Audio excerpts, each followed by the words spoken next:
Welcome back to Settlement Nation podcast. And as we say in Australia, g'day. And I hope everyone is having a super productive day. I am Courtney Barber, and today I am joined by my friend and guest, Henry Peacor from Carpenter, Zuckerman and Rowley and Trial Lawyers for Justice.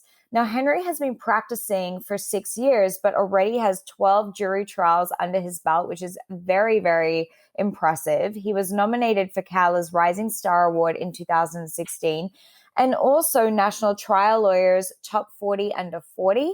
Henry is also on the faculty of Trial by Human and runs pretty much a half marathon every single day of the week. So welcome, Henry. Hey, thanks for having me.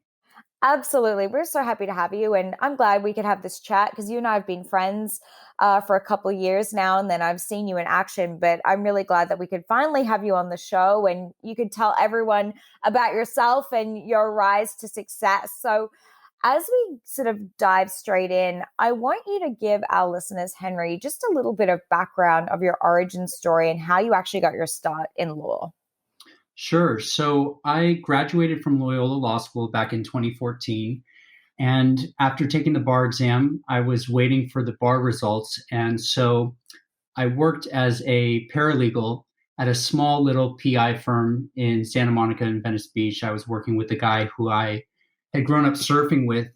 And one day I'm doing work and he comes up to my desk and he says, "Hey, you want to go to a jury trial?" And I was like, "Yeah, sure. I would love to. I've never seen a jury trial, never been to one." And he said, "Great, I have this lawyer coming in. He's going to try one of our cases. And his name is Nick Rowley." And I was like, okay, name doesn't ring any bells. At the time, I had graduated from Loyola. I was focused on a career in entertainment and sports law. I was actually the president of our Entertainment and Sports Law Society. I had taken a lot of classes in intellectual property, and I thought I was going to be one of those contractual lawyers, and I didn't really see myself in a courtroom at that time.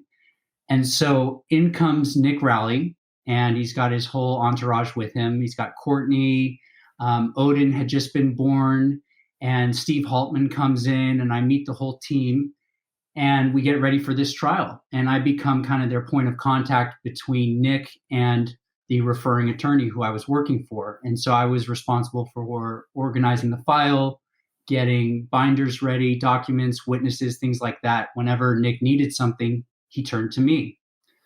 So we start this trial, and suffice it to say that there were a lot of up and downs during the trial. There were certain surprises that came out, including sub rosa, which is something I'll talk about in a moment.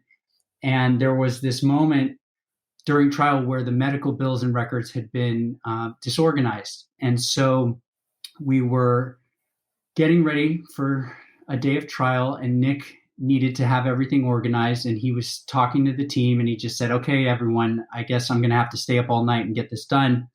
And I said, "Nope, you go to bed, you get ready. You know, you're the trial lawyer. I'll be the one who stays up, and I'll make sure that it's done. Just tell me what you need."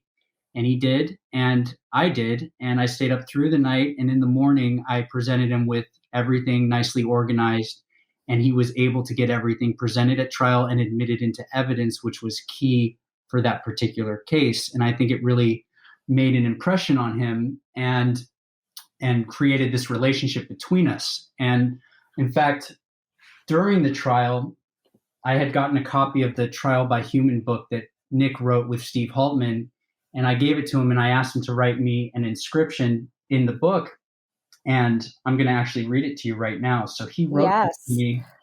He wrote this to me during trial, and it's dated and timestamped. He's got it as 3:30 p.m. on December 3rd, 2014. And Nick wrote to me, "Brother, I say brother because we have now been in battle together. Henry, you are a warrior. Please don't ever lose your warrior spirit. It is an amazing one. I am very proud to know you. There are very few of us, and in time there will be less and less. Don't ever go to the defense side of this business. Do criminal defense work pro bono if you can. You have a gift, a natural talent, but to become a master, you have to work hard and never stop learning. The moment you think you're hot shit, a defense lawyer will shove something up your ass.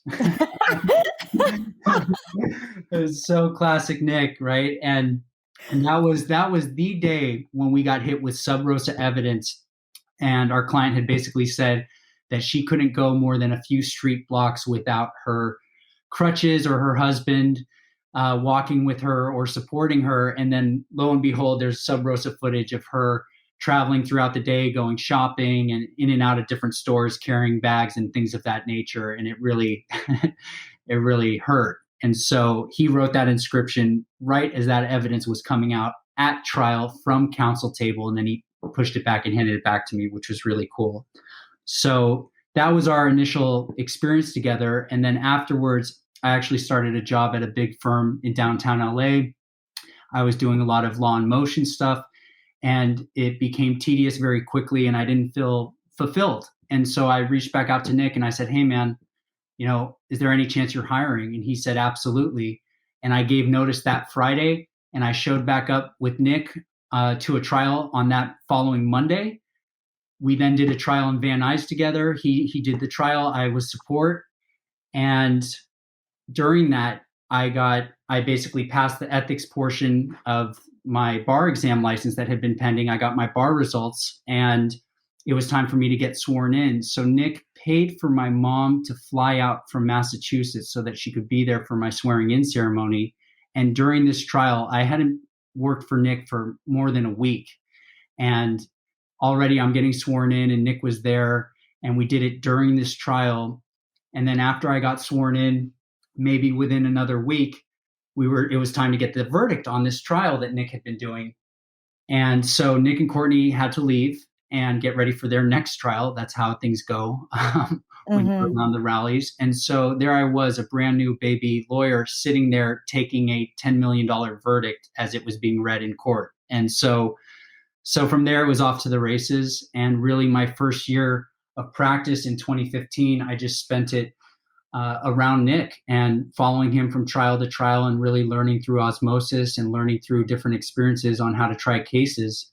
And then in 2016, he let me loose and said, you know what, it's time for you to start trying your own cases. And since then, I've been trying a couple cases a year and haven't really looked back. It's been great. That's so powerful, Henry, and especially you reading that transcription from the book, because for anyone who knows him, you can hear it in his voice. So I love that. And speaking about Nick, who, is someone we still need to have on Settlement Nation and a great friend as well, it's not common that someone who starts out like yourself straight away gets the opportunity to have a mentor like him, or really any of the trial lawyers for justice group that are all very distinguished lawyers. What is it like to sort of basically being brought up in the wolf den with all these amazing attorneys around you? Yeah, the short answer is it's absolutely amazing. And I try never to take it for granted. The way I think about it is kind of like when I was growing up, I loved basketball, and I looked up and had sports heroes. And growing up in LA, that sports hero was Kobe Bryant. And I once met him, and I just remember completely fanning out and not being able to pronounce my words and just stuttering. And I was such a nervous wreck. And what happens as you grow up and you get older is your heroes change. And when I took on the profession of becoming a trial lawyer, my heroes quickly became the big trial lawyers of our day, like Nick Rowley, Courtney Rowley, Keith and Angela Bruno, Bob Simon, Tom Fair, Dan Shar, Brian Ward, who I work with, Teresa Bowen Hatch, Jerry Spence, Joey Lowe, Haitham Faraj, Gary Dordick, Arash Hamampur. Like these are the guys who it's like I have the collectibles on their careers. I cherish them, and I really look up to them. And I try to read everything I can get my hands on that's from them and by them. And they're within this circle of people who I'm so privileged to get to know and interact with. And so really, whenever I get a chance to see them, I try to take my top 10 questions and limit it to 2. And if I call them on the phone, I try to have a audio recorder ready so that I can record what they're saying, so that I don't have to ask them to repeat themselves, because I just value their time so much. And they're they make themselves available to me, which is really a testament to who they are and where they are in their profession. And they're kind of in this legacy chapter in my mind. I call it a legacy chapter of their career where they're trying to pay it forward. And as a young lawyer who's up and coming, I'm trying to capture that and trying to build from it and stand on their shoulders and move the plaintiff's bar forward. And as someone who really has, ingested so much of that wisdom and knowledge, you were also asked pretty quickly to come onto the faculty of trial by human and become a teacher. And that's sort of where I met you at some of the events in 2019. I know when you were there, we're having a funny conversation, and then you were like, I have to leave because I've got a trial that Nick has asked me to literally be involved in, like, tomorrow. So can you tell us a little bit about that story? Yeah, absolutely. It's it's one of my favorites. It's the last, I believe, it's the last trial by human seminar that we had back in, I want to say, September or October of 2019 up in Santa Barbara, and I'm there to teach other lawyers, and we're teaching and having these individual sessions and breakout groups. And Nick turns to me and he says, "Hey," and it must have been a Thursday or even a Friday. It wouldn't surprise me if it was a Friday. And he goes, "Hey, you want to try a case on Monday in Iowa?" And I was like, "Yeah, sure. I would love to." And so I left the group that day. I went home, I packed my bags, I grabbed my suits and my briefcase, and I came back to Santa Barbara and we wrapped up the seminar, and I got on a plane with Nick and I flew out to Iowa, and I really had no idea what to expect. And so I show up and I meet local counsel, Roxanne Conlin, who's a legend, and Devin Kelly, who is her associate. And Devin's going to help me try this case. And basically, I pro hoc in, and Devin organizes the binders and gets everything ready. And with such a short time to get ready for trial, I knew, just like we teach other lawyers at Trial by Human, that the sole thing I was going to be focused on and put all my energy into would be the human story and developing the human story. And this was a rear end auto collision case with an ankle sprain injury. And so the plaintiff, basically was involved in this car crash, suffered an ankle injury. And within a week after the crash, she started CrossFit classes, and she's doing CrossFit, and all the workouts are posted on the CrossFit's Facebook page, and it shows her completing them. And for anyone who's done CrossFit, they put up your times and whatever time you finish the workout in. And it's showing that she's doing deadlifts and lunges and jumping jacks and push-ups and all the above within a week after this crash. And I'm thinking, my gosh, how do I convey to a jury that she's got a ongoing claim of pain and it's from this crash, and yet she's doing all these things. And one thing that Nick's really big on is that you can't convince other people to believe in something that you yourself don't believe in first. Right. And so I really spent the time getting to know her. Her name was Toby Johnson. She's an amazing woman. And I really, really spent time with her in her home in the evenings as we're getting this trial ready. And we're doing, motions and other things and organizing the witnesses. So even though it was supposed to start on Monday, it actually got delayed a few days. And that gave me this window of time to get to know her. And what I learned about her as a quick example of how important the human story really is, I learned that she was a widow and that her husband had passed away a few years before this crash. And when he passed away, he left behind 3 children. And so she's this single mom, widow of 3 children. And I asked her about that and that experience and how she had faced that adversity in her life. And what she told me was that a number of people reached out to her afterwards and tried to help. And she refused their help and instead went out into the yard and got the leaf blower out, cut down branches on the tree in their backyard, was shoveling snow in their driveway. This is in Des Moines, Iowa. And she's doing all these things. And I talked to her about that. And I then looked at the crash and this, incident we're here to talk about and go to trial on. And she had told me, she said, "Henry, I signed up for those CrossFit classes before this crash because I had a goal of losing weight. And I've been overweight for a while. and it's really been bugging me. And I really, am determined to lose that weight. And I was not going to let this injury get in the way of doing that. And when I did those workouts and I did those things, it was with a boot on, and I used it to rehabilitate. It was part of my rehabilitation that I checked in with my doctors and I made sure it was okay for me to do these CrossFit classes. I was doing adjusted exercises and so forth. And so I get in and I tell her story, and it was such an amazing, grueling trial, as these soft tissue cases often are. And we were able to turn a $12,000 pretrial offer into a $516,000 verdict.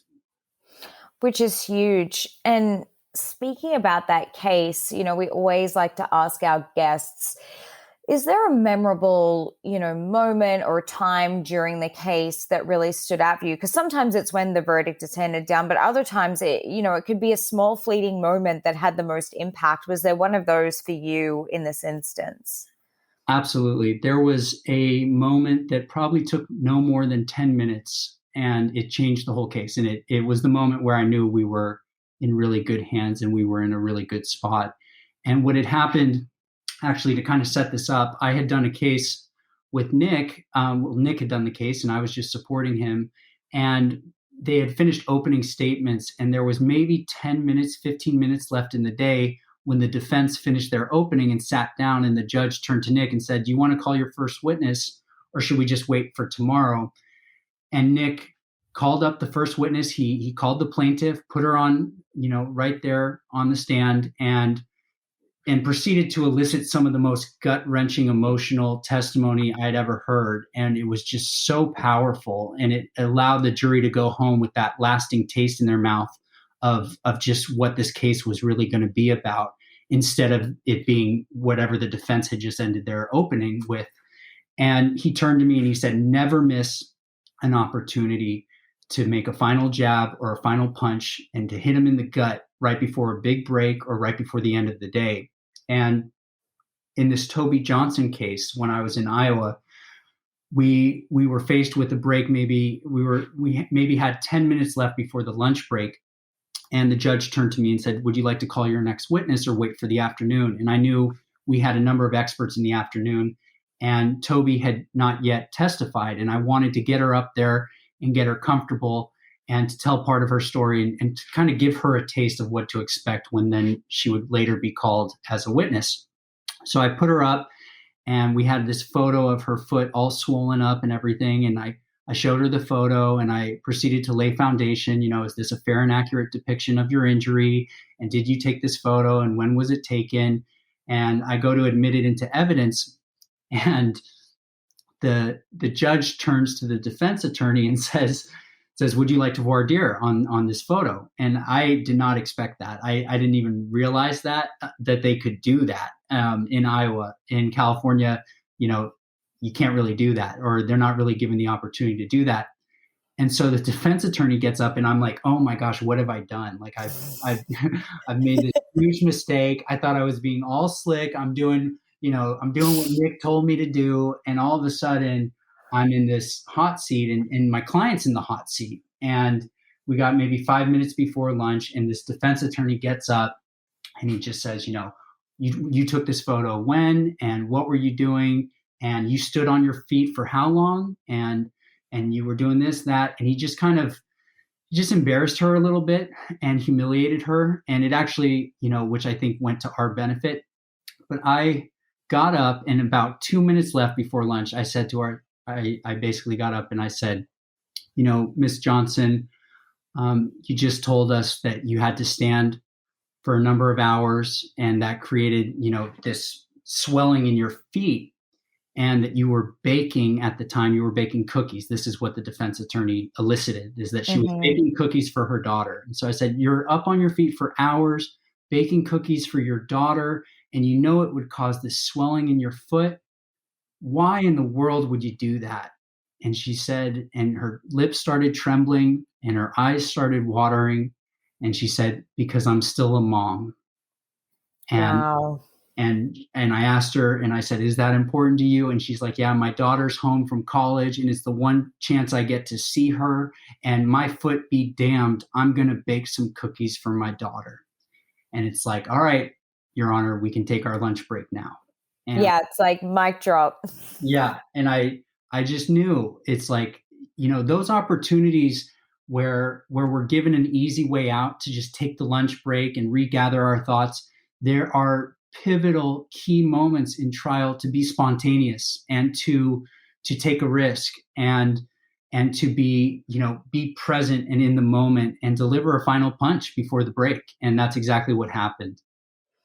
That's really interesting. And on the weekend, or actually last week, for everyone who doesn't know, Lanier Trial Academy was on, and Henry and I both attended that event. And that is actually something that Mark Lanier spoke about many times, is before breaks or before the end of the day, this is your last opportunity to leave that lasting taste in the jury's mind. So exactly what you did there is, what he was going on about for quite a long time, is just making the most of these opportunities, because that is with them for that whole time. Whereas you might not get that chance another time. So I really appreciate you sharing that story. We're going to change a little bit now from things that are very, the Nick Rowley, the big verdicts, to the shitty cases. Now, we know everyone has them. We know everyone started with these. We've spoken about this a little bit, Henry, but I want you to talk about, this is the stuff that, is not blasted on LinkedIn. This is not the big verdicts on social media, but the everyday grind of dealing with these small settlements, these shitty cases, and how you actually sort of work around this as well. Yeah, absolutely. These are the shitty cases that everyone has. And by shitty, I'm referring to what the defense bar often calls missed cases. Missed is minor impact soft tissue cases. And really, this is how you gain trial experience. This is how you start. This is how you build a career as a trial attorney, is you try these shitty cases. And really, it's a good thing. And the reason why is because if my first trial involved a traumatic brain injury with a life care plan worth millions of dollars, and the defense is offering, hundreds of thousands or $1 million, and I reject that offer because I think the case is worth tens of millions of dollars, and I go to trial, and I've never done voir dire, and I've never done an opening, and I've never done direct or cross or closing. I mean, that is such a disservice to that client at that point. And so really, we have to cut our teeth on something, and we have to start somewhere. And in my mind, the best place to start and to gain trial experience and to build trial experiences with these tough, shitty cases. And, I have a number of factors that I go through in identifying the right type of tough, shitty case, because some cases should actually be settled. Not all cases should go to trial, but for me, these cases involve, the first factor is admitted liability. I want a case, especially if I'm a new trial attorney and I'm looking to build experience, simplify, keep it easy. Look for an admitted liability case, a rear end auto collision. And that already simplifies what the case is about. It becomes about causation and damages. And if you just ask the defense attorney, they hire an orthopedic or whoever they ask, and you say, hey, you agree to a reasonable degree of medical probability that the plaintiff was injured as a result of this crash. And if they say yes, well, then I have a motion for a directed verdict ready to go. And the only issue that the jury is going to have to decide is the issue of damages. And the verdict form will only be damages. And so it becomes a damages only case. And so that's number one, look for an admitted liability case. And the second is to look for a likable plaintiff. And as I described earlier with the Toby Johnson case, this is all about the human story, which is what we're big on. And you really want to go to trial with someone who's credible, has integrity, and is willing to tell their story. And you want to focus on that. And to that extent, you get to my third factor in identifying a shitty case to take to trial. And that is, you're going to do it as a non-economic damages case only, meaning you're going to waive the economic damages. You're going to waive medical expenses. You're going to try the case based on your likable plaintiff and make it only about non-economic damages. And there's so many reasons why you waive economic damages. And the first is like in a soft tissue case, 10 out of 10 times the meds are inflated. Whether you've done it yourself or you've inherited from a referring attorney, there's all these chiro meds, everything. There are injections. Injections are the bane of my existence. They're overbilled. They don't do much.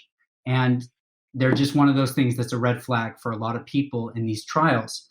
The second thing is that when you're defending high medical bills, you start to lose credibility when you have the defense tearing them apart.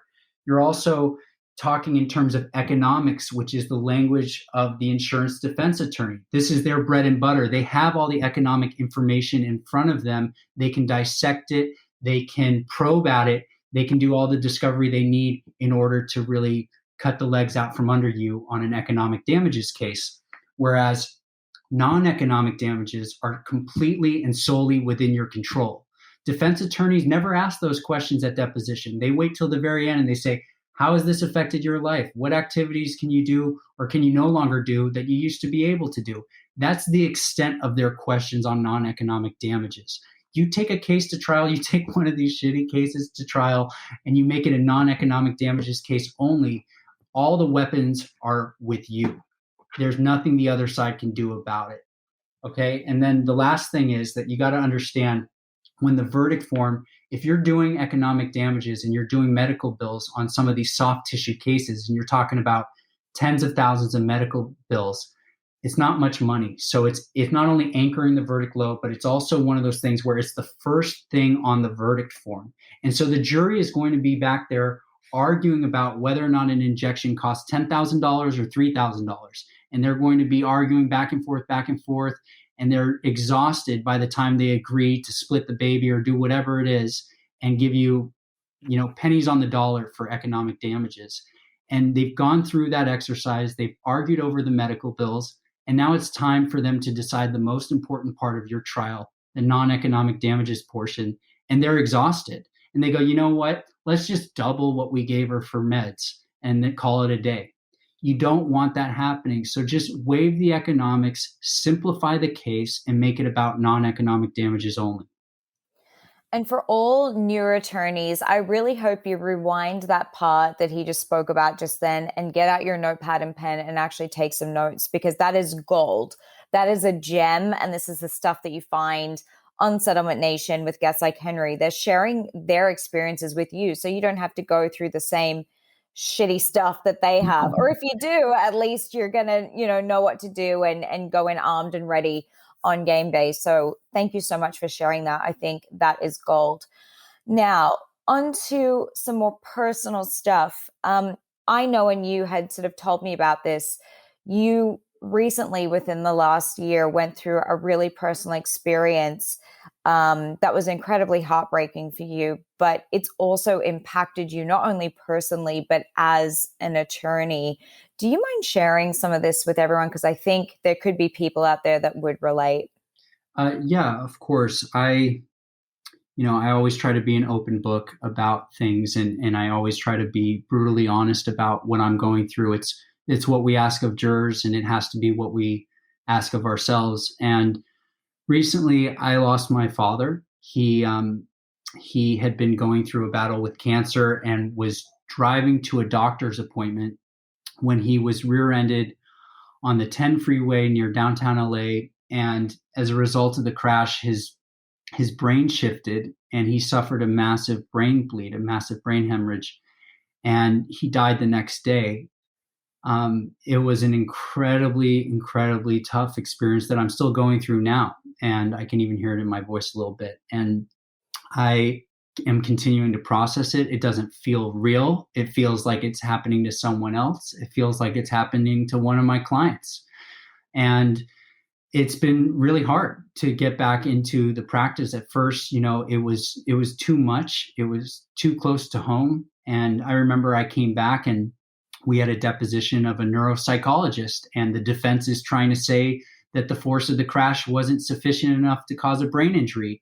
And I'm looking at that, and I'm looking at the crash that my dad was in, and I'm thinking, the crash that my dad was in was a lot less force, and it cost him his life.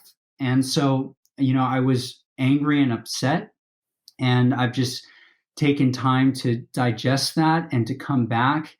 And what I've learned is that this experience has become a real asset for me in my career, because the heartache that we go through often helps us relate to our clients. And what I've been experiencing more recently is, phone calls where clients are upset, especially, and they're frustrated with how the process is going, or how the legal system is treating them, or the value that the defense is putting on their life. And and being told where to go, when to go, another defense exam, or this deposition, or a deposition of a friend. Why are they calling my friend? All these things that become harassment in many ways, and because they don't understand it's just part of the process, and it's part of checking boxes for these defense insurance companies. And I tell them about my experience, and I tell them about what I've gone through and what I'm going through. And what I found is that instead of me calling them to see how they're doing, they're calling me to see how I'm doing. And it's brought us a lot closer, and it's created a lot of empathy and a lot of understanding that goes both ways. And so instead of it being a one-way street where, I'm just checking in on them, it's become this mutual exchange of love and compassion. And it's really been something that's been pretty amazing to have a complete stranger tell you about their own experience of loss of a loved one, or to share different intimate details about the injuries that they're going through. And so I've tried to take this experience and really be open about it, because you realize that you're not alone. And that's the biggest thing to come away with, is that none of us are alone. And when you start to get people around you who support you, it really can make a big difference.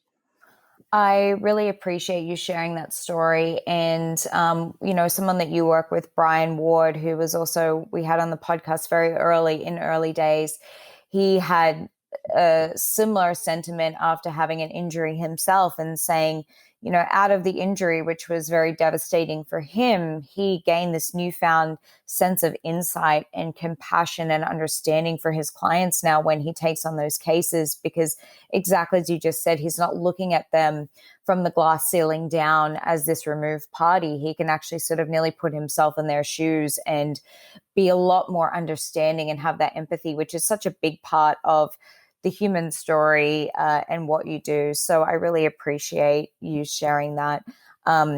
Something we're going to switch gears to a little bit, which still does relate, but I always like to talk to our guests about their anchors in their life that, keep their mindset, keep everything on track. And I know one of yours is health and fitness, especially in the industry that you're in. You have to be on all the time. It's hard to unwind. And then with the personal stuff that you've been going through as well.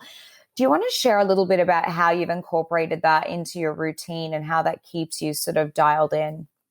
Yeah, absolutely. When I was talking about starting out as a new lawyer, I was a student, a true student of the game. I was obsessed, and I was reading everything from trial guides, Mo Levine on advocacy, David Ball on damages, every book by Jerry Spence, Rick Friedman on polarizing the case and becoming a trial lawyer, all of Nick's books. I read so much, and I worked so hard, and I was obsessed with becoming the best trial lawyer I could be. And I started taking a lot of Adderall to do that, to stay up through the night. I started pulling all-nighters at the office, and I became really, really unhealthy. I got down to about 130 pounds. This was back in 2017. I'd only been practicing for about 2 years at that point.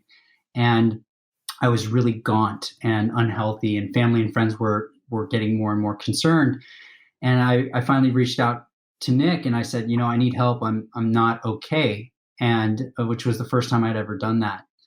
And Nick got me help, and I went into a sober living for about 3 months, and I was sober for a year, and I started to get my life back together in terms of the things that are not lawyer related. I started healing relationships, and that's with friends and family, spending more time with them. And then I also started becoming more and more involved with the areas of health and fitness. And I started small with daily steps and challenges and things like that. And then I started to build from there. And basically now I've gotten to a point where I'm doing Ironmans a couple times a year. And I'm always doing marathons, and I'm running in ultra marathons, which are distances above the 26.2 miles of a normal marathon. I'm doing run, swim, runs events and a bunch of these different challenges. And really, it's helped me, ironically, it's helped me become a better trial lawyer. It's become my non-economic assets. When we talk to other lawyers and we talk to clients about what they do and for a living, if you have a client who just is obsessed with work, you're like, oh man, come on, like give me something here. Like just tell me you like to play checkers or chess or anything. Give me any hobby that you have, I'll take it. And we have these clients who just don't have much of anything. And we don't look in the mirror and realize that some of us don't have much of anything outside of the practice of law. Some of us don't have healthy lifestyles. And so in many ways, this rock bottom that I hit in 2017 was like the best thing that could have ever happened to me, because it forced me to look in the mirror and to make positive changes in my life. And that's what I've continued to do since then. And something that I almost get preachy about others doing. And I just think it's so critically important that we take care of ourselves so that we can show up as our best selves in what we do.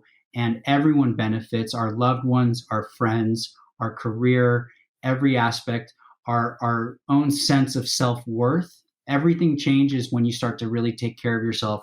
And in a profession with incredibly high rates of alcohol and drug abuse and suicide and depression, it is imperative that we take care of ourselves. And it doesn't have to be much. You can start small, but you got to do something to take care of your meat suit, to take care of your body so that you're operating at the highest level that you can be.